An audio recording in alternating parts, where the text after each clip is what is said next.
What a great day to talk to you, Premier Wall. Just a few hours away from the Premier's Dinner 2014. I remember last year we had a former Olympic curler, we had a fashion designer there. Any surprises for the crowd this year? The gentleman that's agreed to introduce me will be well known to everybody there and well known to the province of British Columbia and CFL fans. Okay. So there's a bit of a hint. All right, we'll look forward to that. A lot of the people at dinner will be talking about corner gas. Excited that it's being filmed here. I was a little surprised though, $2 million coming from the government for that, the same government that cut the tax credit. You shouldn't be surprised. First of all, about $500,000 came from something called Creative Saskatchewan, which is a $5 million annual program or fund that we have in place to support all the creative industries. Our concern on the tax credit was that really was exclusive to one sector and pretty expensive. And so now we want to be able to support music and the visual arts and drama and yes, film and television as well. So some of it's coming from that. The other part of it's coming from tourism fundings for special events. And that should not be a surprise to anyone either. For example, we're going to support the North American Aboriginal Games here to a greater amount than what the movie's receiving. The World Juniors got more money under this same category. The same is true for the Junos, over $1 million, I think, in support for us to host that event. If someone comes forward and says, we want to do a movie about George Reed, or we want to do a movie about our first Premier, Walter Scott, or some Saskatchewan story that will promote the province and give us a chance to increase visitation and tourism, we'd look at that under that tourism special project funding too. In the film industry though, is it not picking winners over losers to a certain extent? I mean, Corner Gas maybe is one of the films that can probably fund this on their own. Well, that was not understanding. Our understanding was that if it wasn't going to be, here, there might be others lining up with government dollars. It's not picking winners and losers because we're saying it's got to promote Saskatchewan, not sort of just general productions that you might never know were featuring Saskatchewan locations. Less than 2 years away from an election, your most popular premier. I mean, good times are rolling economically here. How do you, I guess, guard against the perception that you can do no wrong? Well, we make mistakes. That's a pretty good way to guard against that. The other way to guard against what you're talking about is simply to stay in touch with Saskatchewan people. To be listening very carefully. I'm asking our MLAs to go out this summer and again visit with constituents and find out what their priorities are. I try to do that, on a regular basis, and I think that's the best way we can assure ourselves that the government has obviously not lost touch with the priorities of Saskatchewan people. Had a lot of key leaders saying they're going to be leaving. We've seen Corvettes, Droughty, Norris.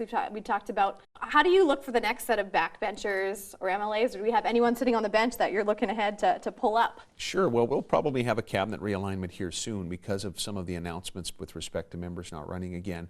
It's convention in our system that when someone says they're not running again, they're not a candidate for a cabinet. That's a sort of a rule of thumb or a guideline I'm looking at, but we may not be bound by that. So we've tried to rotate people through cabinet positions so they gain experience. How do you find those young backbenchers though? Where are you looking? Well, we're lucky we have a lot of young private members, so it's not hard. You just have to turn around and see them all there.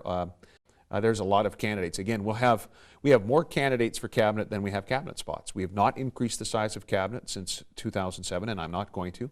We're going to try to keep it at the same size. And so the problem is too many very qualified people who probably would like to serve in cabinet, not enough positions.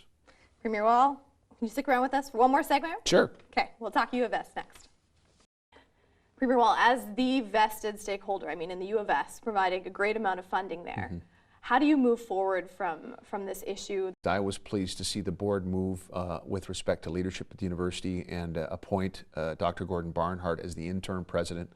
Here's someone with a great deal of university experience, former lieutenant governor, former clerk of the assembly. Also someone who understands that the long-term sustainability of the university is important. As a government, we've increased funding to that institution significantly since 2007. This year's budget, the revenues, the support for the university from our government was 65% higher than it was when we took office. Does that 65% investment, for the government, they'll create a greater responsibility for you now that there's been problems? Does the government have to step in there and have a tighter rein on that? No, I think we're confident. There's board members, the members of the Board of Governors that the government appoints. We're going to watch it very carefully, but the reason that I think we were able to be a positive force in this change is that we were involved in it. We'll very much be involved in what's happening in the future, but confident about the leadership of Dr. Barnhart. How much of a hand did the government have in terms of the Buckingham rehiring, the firing of the president? As you know, I had asked the board of the university to have an emergency meeting with the minister. That did happen almost within a couple of days after I had made that request. And so we were working together with the Board of Governors on these decisions. Minister Norris came out quite candidly on the subject. I was listening to an interview on John Gormley. He said the Buckingham debacle was one of the worst decisions in Canadian Academy. A little harsh from, a minister that's handling the file? Well, he was very, he wanted to be emphatic about the government's concern for what had happened there and the need to now have a path forward. Do you want your minister speaking that candidly, I guess? It's a pretty bold statement. I want us to get results.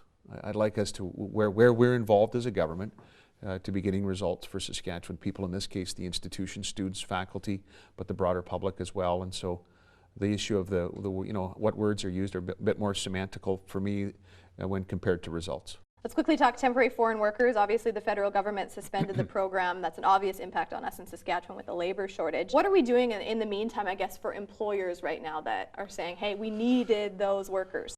About 2% of the workforce in the province are temporary foreign workers right now. I'd make one other point. Last year, 55% of temporary foreign workers, and some of those are students, 55% became permanent residents. And that's also what we want. So we want the federal government to recognize we have a labor shortage, understand it. We also think it should be Canadian people first, but let's not completely remove a tool that we have to deal with the labor shortage and to welcome new permanent residents to the province. The working environment for those temporary foreign workers, it's kind of the question mark. The response now is if there's a problem, they have to complain. A lot of these people coming from different countries, lack of language, worried about saying anything, stepping out of line, so they may not make that complaint. I know in other provinces, they have auditors that go in and investigate. Is that anything that we would ever look at as a province? Well, we have a special unit now set up in the Ministry of the Economy that's expressly established to look at these kinds of things, to investigate them, to make sure that they actually physically go into the restaurants? It's complaint driven, yes, okay. And so that happens today. In fact, the ministry is involved, I think, in a couple of files now.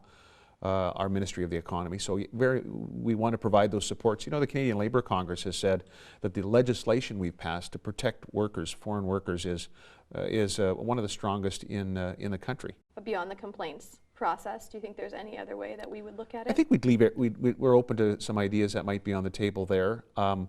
We are getting some complaints, and so I think it's fair to say that this process seems to be working, but if we're missing a few, then I think it's reasonable to expect us to look at other options that might be more proactive. Premier Wall, we appreciate you sitting down with us. Thanks, Molly. Look forward to hearing what you have to say tonight on your speech. Thanks for being here today.